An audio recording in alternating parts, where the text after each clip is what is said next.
그 하얀 진료 기록부를 받은 순간 내 손목이 저리기 시작했어요. 의사 선생님의 표정이 순식간에 굳어지더니 부인분 맞으시죠? 라는 한마디가 내 결혼 생활을 산산조각 냈습니다. 그 순간 제가 든 것은 단순한 의료 서류가 아니라 남편의 6개월간 숨겨온 모든 거짓말이 담긴 증거였거든요. 하지만 그날까지만 해도 저는 행복한 48세 주부였어요.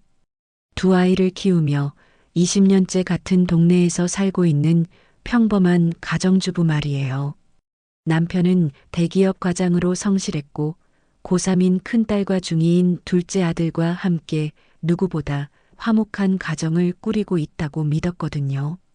여러분도 그런 평범한 일상 속에서 갑작스럽게 모든 게 뒤바뀐 경험 있으시죠? 돌이켜보면 처음 남편을 만난 건 대학 동아리에서였어요. 21살에 만나서 3년 연애 후 결혼했는데 그때부터 지금까지 정말 성실하고 책임감 강한 사람이었거든요. 단 한 번도 바람을 피울 사람이라고 생각해 본 적이 없었어요. 친구들이 요즘 남자들 다 똑같아라고 할 때마다 우리 남편은 아니야라고 자신 있게 말했던 제 자신이 떠올라요. 특히 코로나19 이후로는 더욱 가족과 함께하는 시간이 늘었어요. 재택근무하면서 집에서 함께 식사하고 주말마다 가족 나들이 가고 아이들 학부모 모임에도 함께 참석했거든요. 결혼 20주년 기념일엔 제주도 여행도 다녀왔고 그때 찍은 가족 사진을 거실에 걸어놓고 얼마나 뿌듯해했는지 몰라요. 그런데 최근 3개월 전부터 남편에게 미묘한 변화가 있었어요. 갑자기 운동을 시작한다며 헬스장을 등록하더니 주말마다 나가기 시작했거든요. 그리고 핸드폰을 화면을 아래로 뒤집어 놓는 습관이 생겼고 샤워 시간도 예전보다 길어졌어요. 하지만 그때는 단순히 중년의 건강 관리라고 생각했거든요. 결정적으로 이상하다고 느낀 건 한 달 전이었어요. 평소 10일시면 잠자리에 들던 남편이 새벽 1시까지 거실에서 핸드폰을 들여다보고 있더라고요. 누구랑 연락해? 라고 물으니까 회사 일이라고 하는데 화면을 후다닥 끄는 모습이 너무 어색했어요. 그날 밤 잠을 제대로 이루지 못했던 기억이 나네요. 그래서 제가 먼저 당신 요즘 너무 피곤해 보여. 건강검진 한번 받아볼까? 라고 제안했어요. 사실 남편의 이상한 행동들이 스트레스 때문일 수도 있다고 생각했거든요. 남편도 그래, 한번 받아보자며 선뜻 동의했어요. 그때만 해도 이 건강검진이 우리 가정을 완전히 뒤흔들 폭탄이 될 줄은 꿈에도 몰랐죠. 검진 당일 저는 자연스럽게 남편과 함께 병원에 갔어요. 오랜 부부 생활 동안 늘 그래왔거든요. 큰 검사나 진료는 항상 함께 다녔고 서로의 건강을 챙기는 게 당연했으니까요. 남편도 별다른 말 없이 같이 가자고 하더라고요. 하지만 지금 생각해보니 그때 남편의 표정에 묘한 긴장감이 스쳐 지나간 건 명확한 신호였어요. 병원 대기실에서 기다리는 동안 남편이 계속 다리를 떨고 있었어요. 긴장돼? 라고 물으니까 아니야, 괜찮아 라고 하면서도 손바닥에는 땀이 촉촉하게 맺혀 있더라고요. 당시에는 단순히 검사에 대한 부담감이라고 생각했어요. 남자들이 병원 가는 걸 유독 싫어하잖아요. 여러분 남편들도 그렇지 않나요? 드디어 이름이 불리고 진료실에 들어갔어요. 40대 중반쯤 되어 보이는 남자 의사 선생님이 모니터를 보며 뭔가 심각한 표정을 짓고 있었거든요. 검사 결과가 나왔는데 라고 말을 시작하시는데 그 순간 남편의 손이 제 손을 꽉 잡더라고요. 그때만 해도 혹시 큰 병이라도 있나 싶어서 제가 더 긴장했어요. 의사 선생님이 기록부를 제 쪽으로 내밀며 말했어요. 혹시나 모를 상황 때문에 보호자 연락처 한번 확인해 주시겠습니까? 부인분 성함이 김미영님 맞으시죠? 네, 그게 무슨, 제 이름은 박소연인데요. 저는 황급히 기록부를 들여다보다가 그 자리에서 얼어붙었습니다. 거기엔 제 이름 박소연이 아닌 김미영이 적혀 있었거든요. 순간 손끝이 저릿하고 숨이 막혔어요. 여기, 제 이름이 아닌데요. 제가 떨리는 목소리로 말하자 의사 선생님의 표정이 굳어졌어요. 뭔가 곤란한 상황인 걸 눈치채신 것 같더라고요. 저는 남편을 바라봤는데 얼굴이 하얗게 질려 있었고 시선을 피하며 중얼거렸어요. 글쎄, 그게 왜 그렇게 적혀 있지? 그 모호한 한마디가 오히려 모든 답을 대신해 주는 것 같았어요. 의사 선생님이 잠깐 망설이시더니, 이런 경우가 가끔 있긴 한데, 라고 애매하게 말씀하셨어요. 그 순간 온몸이 차갑게 식어내리는 게 느껴졌어요. 김미영. 이 이름을 들어본 적도 없는데 왜 남편의 보호자란에 적혀 있을까요? 병원에서 이런 실수를 할 리도 없고 뭔가 석연치 않았어요. 그런데 충격은 여기서 끝이 아니었어요. 의사 선생님이 그리고 혈액 검사에서 성병 양성 반응이 나왔습니다라고 말씀하시는 거예요. 성병, 우리 부부는 서로 외에는. 그런데 어떻게? 머릿속이 하얘지면서 귀가 멍멍해졌어요. 옆에 앉은 남편이 더욱 움츠러드는 게 보였거든요. 진료실을 나와서 복도에 앉자마자 저는 남편에게 물었어요. 대체 김미영이 누구야? 남편이 나도 모르겠어. 정말 이상해라고 하는데 시선을 제대로 마주치지 못하더라고요. 모른다고? 당신이 직접 써놓은 이름을 모른다고? 목소리가 점점 커지고 있었는데 남편이 조용히 해. 사람들이 바라고 하더라고요. 회사에서 단체로 검진 신청할 때 서류가 섞인 것 같아. 아니면 병원에서 실수했거나. 남편이 중얼거리는 변명을 들으면서 더욱 의심스러웠어요. 그런데 성병은 어떻게 설명할 건데? 그럼 성병은? 그것도 서류 섞여서 나온 거야? 제가 따져 묻자 남편이 그건 재검해봐야 할 것 같은데 라고 하면서 식은땀을 흘리고 있었어요. 여러분이라면 이런 상황에서 남편 말을 믿으시겠어요? 집에 들어가자마자 아이들이 아빠 건강검진 어땠어? 라고 물어봤어요. 평소 같으면 괜찮다며 웃어넘겼을 남편이 방에 좀 있을게라고 하면서 침실로 들어가더라고요. 저는 아이들에게 아빠가 좀 피곤하신가 봐라고 둘러댔지만 속으로는 불안감이 계속 커져만 갔어요. 큰딸이 엄마 표정이 안 좋아 보여라고 하는데 숨길 수가 없더라고요.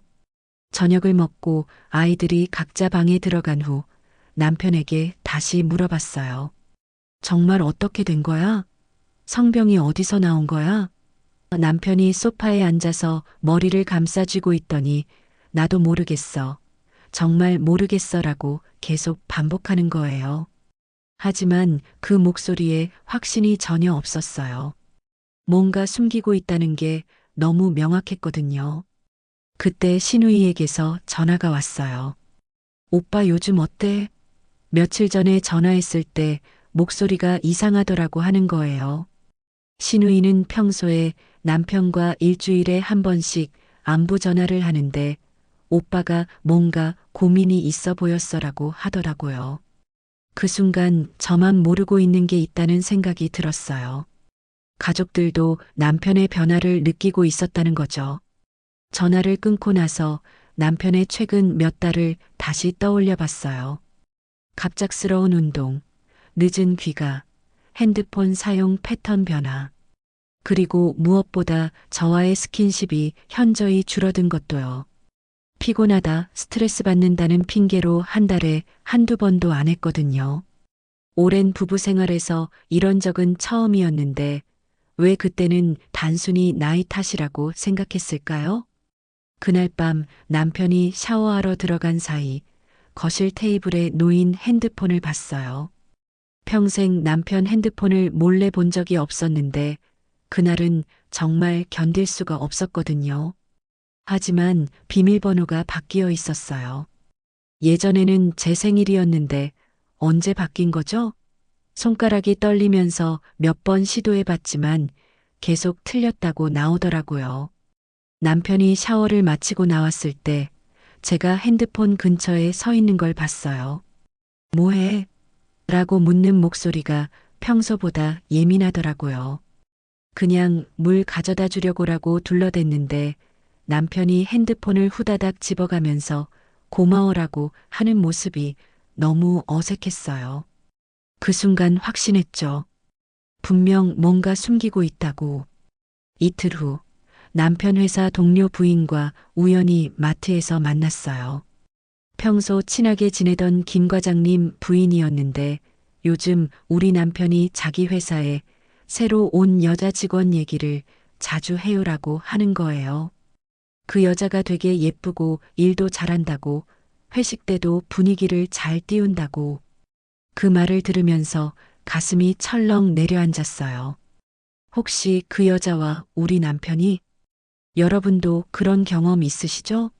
의심이 시작되면 모든 게 다 의심스러워지는 거 말이에요.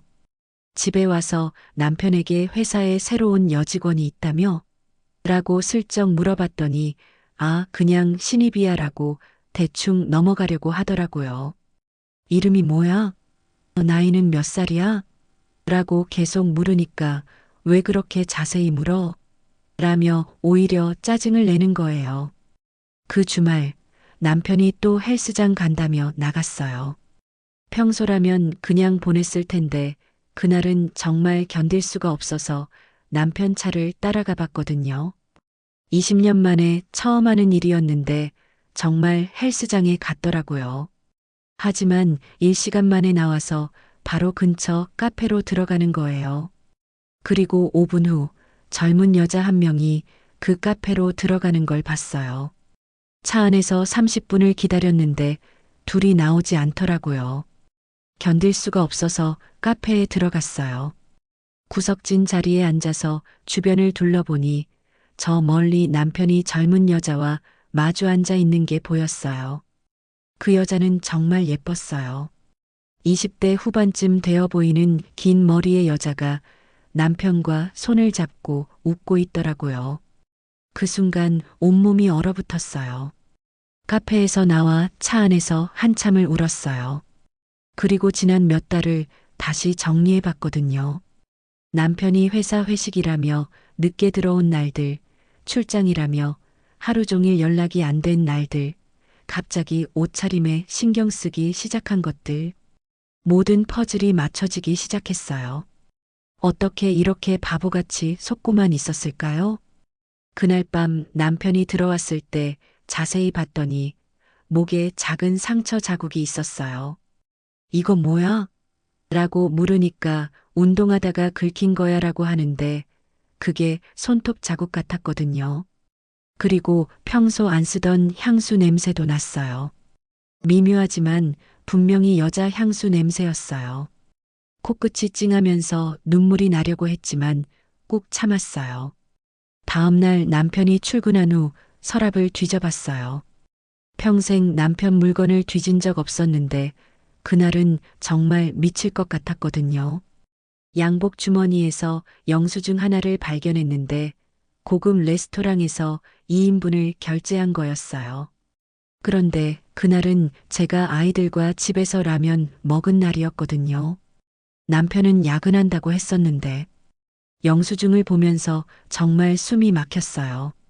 지금까지 저에게는 한 번도 그런 비싼 레스토랑에 데려간 적 없으면서 다른 여자와는 그런 곳에서 식사를 하다니 배신감보다는 모멸감이 더 컸어요. 저는 대체 뭐였던 걸까요? 그냥 집 지키는 가정부였던 걸까요? 아이들 키우는 기계였던 걸까요? 그리고 그날 저녁 남편 자켓에서 여자 머리카락을 발견했어요. 긴 갈색 머리카락이었는데 제 머리는 짧은 검정색이거든요. 그걸 보는 순간 정말 온 세상이 무너지는 것 같았어요. 더 이상 자기 합리화할 수도 없고 현실을 부정할 수도 없었어요. 내 남편이 정말 바람을 피우고 있구나. 이제 확실했어요. 여러분이라면 이 상황에서 어떻게 하시겠어요? 그냥 모른 척하고 살까요? 아니면 직접 따져 물을까요? 저는 그날 밤 한숨도 못 잤어요. 옆에서 코 고는 남편을 보면서 이 사람이 정말 오랜 세월을 함께 산 내 남편이 맞나? 라는 생각만 계속 들었거든요. 그리고 다음 날 저는 결심했어요. 직접 확인해 보기로. 다음 날 오후 2시 남편이 긴급회에 있어서 늦을 것 같아라고 문자를 보냈어요. 하지만 저는 이미 준비하고 있었거든요. 남편 회사 앞에서 기다리고 있다가 옷이 정각에 나오는 걸 봤어요. 그리고 지하철을 타고 강남으로 가더라고요. 제가 20m 뒤에서 따라갔는데 심장이 터질 것 같이 뛰었어요. 정말 확인하고 싶으면서도 무서웠거든요. 남편이 도착한 곳은 고급 호텔이었어요. 그리고 로비에서 그 여자를 기다리고 있더라고요. 카페에서 봤던 바로 그 여자였어요. 둘이 만나서 엘리베이터를 타고 올라가는 걸 보는 순간 정말 다리에 힘이 풀렸어요. 호텔이에요, 호텔. 오랜 결혼 생활에서 저와도 호텔에 간 적이 몇 번 없는데 그 여자와는 그 순간 모든 게 명확해졌어요. 성병 검사 결과, 이상한 행동들, 거짓말들, 모든 퍼즐이 완벽하게 맞춰졌거든요. 저는 호텔 로비 의자에 주저앉아서 한참을 멍하니 있었어요. 지나가는 사람들이 저를 이상하게 쳐다봤지만 신경 쓸 여유가 없었어요. 정말이구나. 정말로 바람을 피우고 있었구나. 집에 와서 화장실에 들어가 거울을 봤어요. 48세의 지친 아줌마 얼굴이 보이더라고요. 주름살, 김이 늘어진 턱살, 그리고 20대 후반의 그 예쁜 여자를 떠올렸어요. 그 순간 분노가 치밀어 올랐어요. 지난 세월 동안 집안일하고 애 키우느라 늙어가는 동안 남편은 젊은 여자와 호텔에서 미래를 즐기고 있었다니. 갑자기 지난 세월이 주마등처럼 지나갔어요. 남편 뒷바라지하려고 직장 그만둔 것, 시어머님 간병하느라 밤새 뜬 눈으로 지새운 날들, 아이들 뒷바라지하느라 제 꿈을 포기한 것들, 그 모든 희생이 이런 배신으로 돌아오다니 정말 바보같이 살았구나 싶었어요. 여러분은 이런 상황에서 어떤 기분이실까요? 그날 밤 남편이 11시에 들어왔어요. 회의가 길어져서 늦었어라고 하는데 저는 조용히 수고했어라고만 했어요. 하지만 속으로는 계획을 세우고 있었거든요. 이제 더 이상 당하고만 있을 순 없었어요. 오랜 결혼 생활의 진실을 밝혀내야겠다고 결심했어요. 그리고 아이들에게도 시부모님에게도 알려야겠다고 생각했어요. 다음 날부터 본격적으로 증거를 모으기 시작했어요. 남편의 일거수일투족을 기록하고 거짓말한 날짜와 시간을 정리하고 호텔 영수증이나 카페 결제 내역도 찾아봤거든요. 마치 탐정이 된 기분이었어요. 그동안 한 번도 의심해 본 적 없던 남편을 이렇게 감시하게 될 줄이야. 여러분도 상상해 보세요. 평생 믿고 살던 사람이 나를 배신하고 있다는 걸 확인하는 기분이 어떨지. 정말 세상이 무너지는 것 같아요.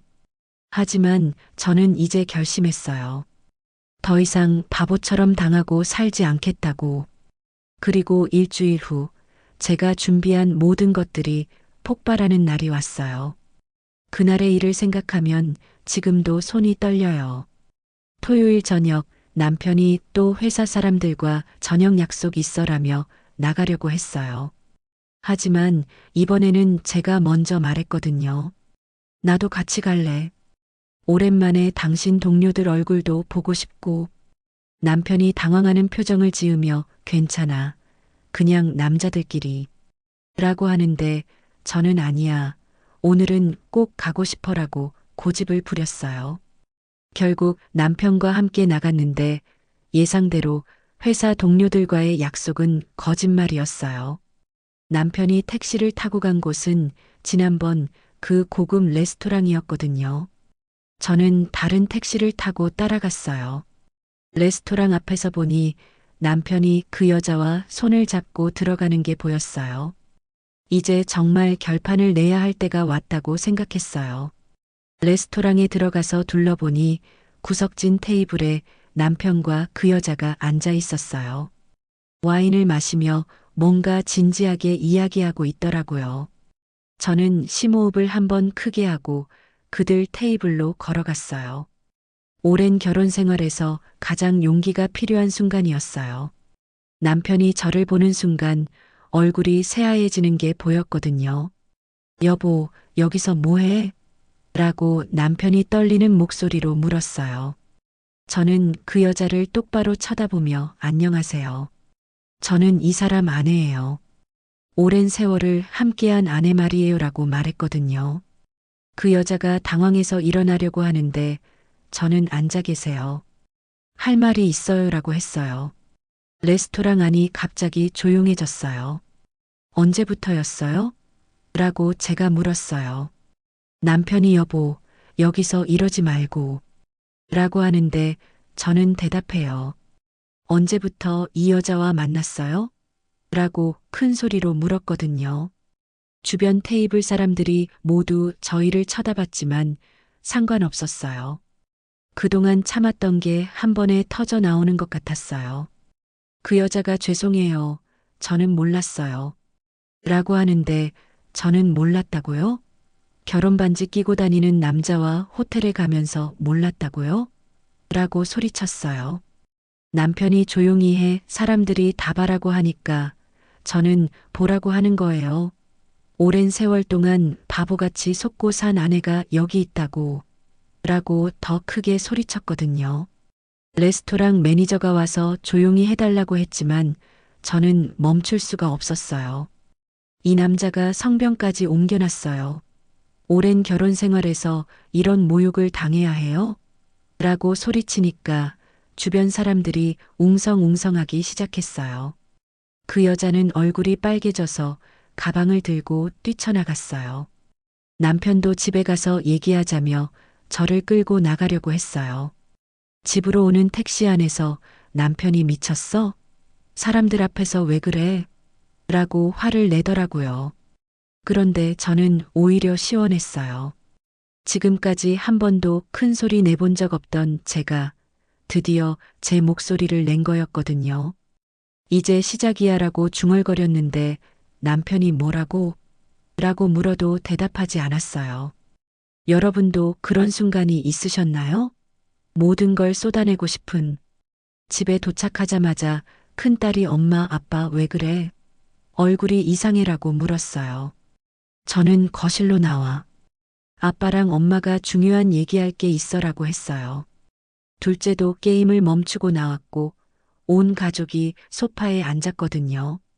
남편이 애들 앞에서 무슨 라고 하려는데 저는 이제 다 말할 거야. 그동안 숨겨온 것들 다 말할 거야 라고 선언했어요. 아빠가 다른 여자랑 바람 피우고 있어라고 직접적으로 말했어요. 큰딸이 뭐라고?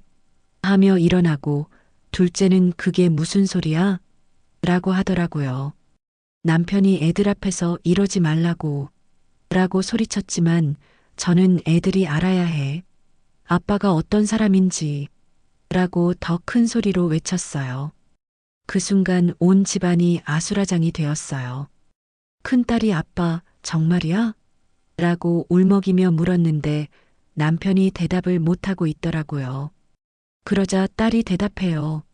정말 바람 피웠어요? 라고 소리쳤어요. 평생 아빠를 존경하던 딸이 그런 말투로 말하는 걸 처음 봤거든요. 둘째도 아빠가 거짓말쟁이였어? 라고 하면서 눈물을 흘리기 시작했어요. 온 가족이 울고 있었어요.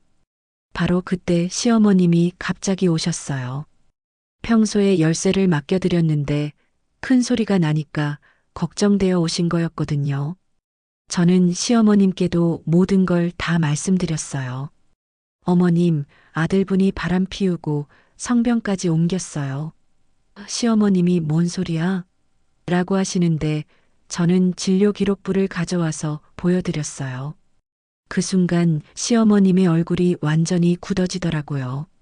다음 날 시어머님이 온 동네에 다 말씀하셨나 봐요. 아침에 쓰레기 버리러 나갔더니 옆집 아줌마가 어머, 힘들겠어요 라고 동정 어린 눈으로 보시더라고요. 그리고 아파트 단지 내 카페에서 만난 엄마들도 다 아는 눈치였어요. 20년 동안 살던 동네에서 하루아침에 불륜남의 아내가 되어버린 거죠. 정말 창피했지만 한편으로는 속이 시원했어요. 남편이 당신이 너무 나갔어. 애들한테까지 그런 식으로 말하면 어떻게 해라고 하더라고요. 그리고 그 여자는 그냥 동료야. 잠깐 실수한 거고. 이런 식으로 변명하려고 했어요. 하지만 저는 호텔 가는 게 실수야? 성병 옮기는 게 실수야? 라고 따져 물었죠. 그동안 한 번도 이렇게 강하게 나간 적이 없는데 그날은 정말 무서울 게 없었어요. 이혼할 거야 라고 선언했어요. 남편이 미쳤어? 애들 때문에라도.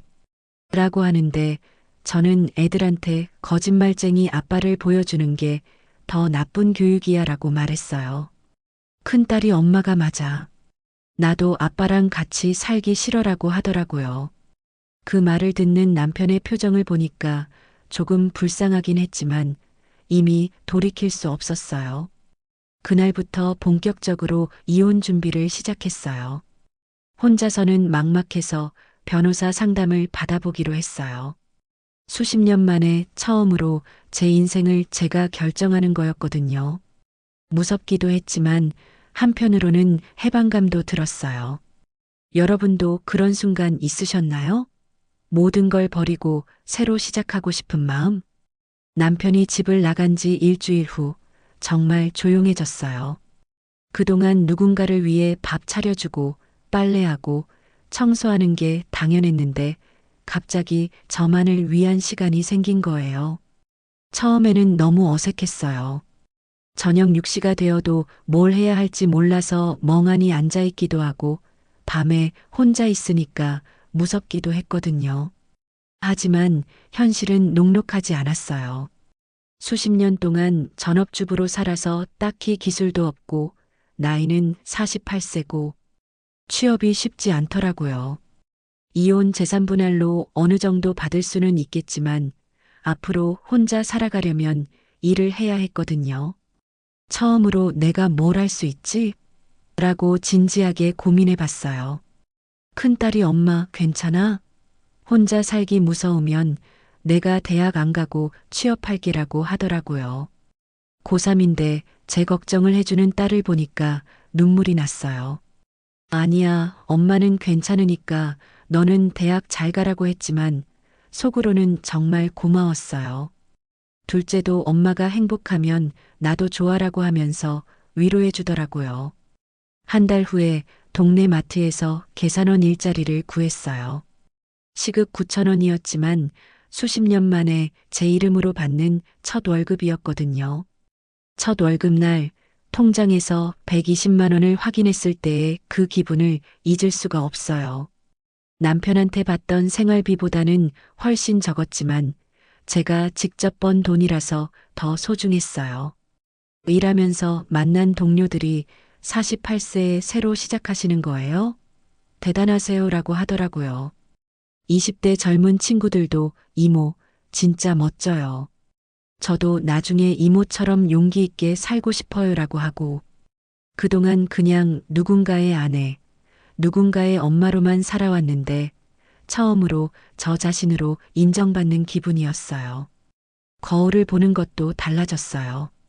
예전에는 늘 늙었다, 살쪘다고 한숨만 쉬었는데 이제는 그래도 열심히 살고 있네라고 생각하게 되더라고요.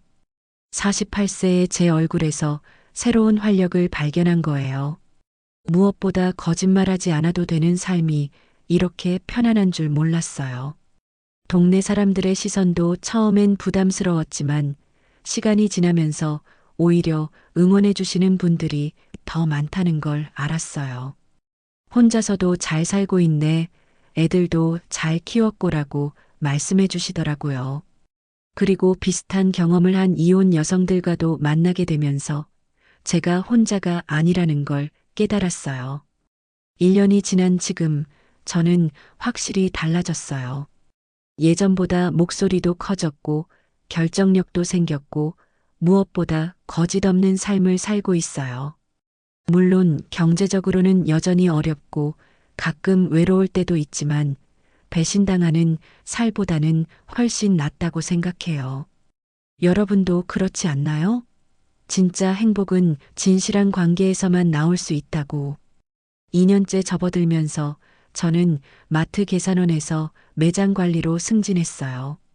점장님이 일 처리가 정확하고 책임감이 강하다고 인정해 주시더라고요.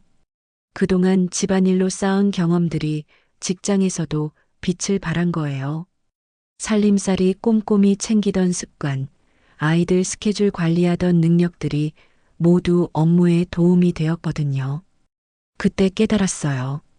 제가 결코 무능한 사람이 아니었다는 걸. 월급도 180만 원으로 늘었고 작은 원룸이지만 제 이름으로 된 집도 얻었어요. 비록 전세 5천만 원짜리 작은 집이지만 수십 년 만에 처음으로 제 집이 생긴 거예요. 열쇠를 받던 날 혼자서 내 집이다 라고 소리쳤던 그 순간을 잊을 수가 없어요. 여러분도 그런 순간의 소중함을 아시죠? 큰딸이 대학에 합격했어요. 혼자 공부하면서도 좋은 결과를 얻어서 정말 자랑스러웠어요. 그리고 엄마 덕분에 내가 더 강해졌어. 앞으로 누구한테 속지도 않을 거야 라고 하더라고요. 둘째도 엄마가 일하는 모습 보면서 나도 열심히 해야겠다고 생각해라고 하고, 오히려 이혼 후에 아이들과 더 진솔한 대화를 나누게 되었어요. 남편과는 아이들 때문에 가끔 연락을 하는데 많이 늙었더라고요. 그 여자와도 헤어졌다고 하던데 저는 더 이상 관심 없어요. 가끔 다시 생각해보자는 연락이 오지만 단호하게 거절해요. 한번 깨진 신뢰는 다시 회복될 수 없다고 생각거든요. 그리고 무엇보다 지금의 제 삶이 더 소중해요. 직장 동료들과 등산 모임도 만들었어요. 50대 언니들, 40대 동생들과 함께 매주 산에 오르면서 정말 많은 이야기를 나누거든요. 우리 나이에 새로 시작하기 쉽지 않은데 정말 대단해라고 격려해 주시고 저도 다른 분들의 고민을 들어드리면서 서로 힘이 되어주고 있어요. 수십 년 만에 처음으로 진짜 제 친구들을 만난 기분이에요. 요즘에는 거울 보는 게 즐거워요. 50세가 된 제 얼굴에서 평화로운 미소를 발견하거든요. 주름살이 늘었지만 눈빛은 더 맑아졌어요. 거짓말에 둘러싸여 살 때는 늘 불안하고 위축되어 있었는데 지금은 당당해요. 진실 속에서 사는 삶이 이렇게 편안한 줄 몰랐어요. 여러분도 진실한 삶의 소중함을 아시죠? 내년에는 마트에서 경력을 쌓아서 더 큰 곳으로 이직할 계획이에요. 그리고 둘째가 고등학교 졸업하면 좀 더 넓은 집으로 이사하고 싶어요. 작은 목표들이지만 하나씩 이뤄가는 재미가 있어요. 그동안은 남편의 꿈만 응원했는데 이제는 제 꿈을 꾸고 있어요. 50세에 꾸는 꿈이 이렇게 달콤한 줄 몰랐거든요. 이상하게 들리겠지만 지금은 그 일이 일어나길 잘했다고 생각해요. 만약 계속 모르고 살았다면 평생 거짓말 속에서 살았을 테니까요. 그 진료 기록부를 봤던 순간이 제 인생의 전환점이었어요. 비록 충격적이고 아팠지만 그 덕분에 진짜 제 삶을 찾을 수 있었거든요.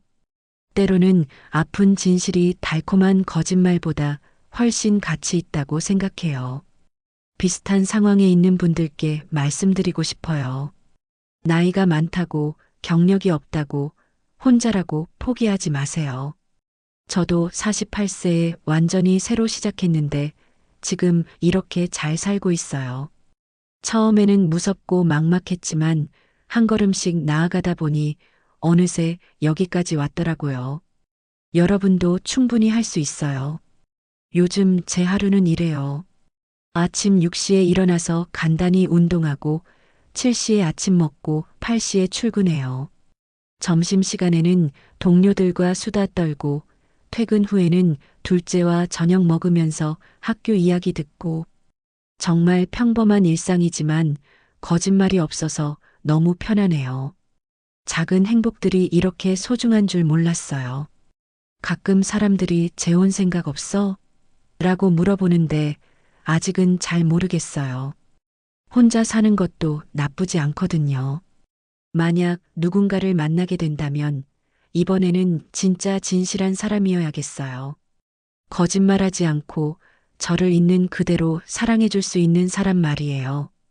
오랜 경험이 저에게 가르쳐 준 가장 중요한 교훈이에요. 여러분의 댓글로 여러분만의 경험담도 들려주세요.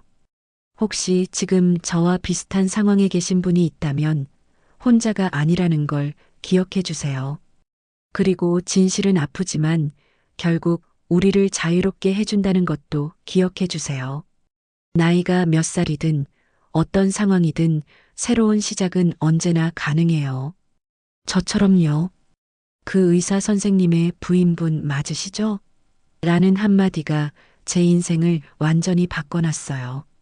그 순간 손목이 저렸던 기억이 아직도 생생하지만 지금은 그 순간에 감사해요. 진료기록부 한 장이 저에게 새로운 인생을 선물해 줬거든요. 50세의 지금 저는 그 어느 때보다 행복합니다. 거짓말 없는 진실한 삶, 정말 아름답거든요. 여러분도 진실한 삶 속에서 진짜 행복을 찾으시길 바라요.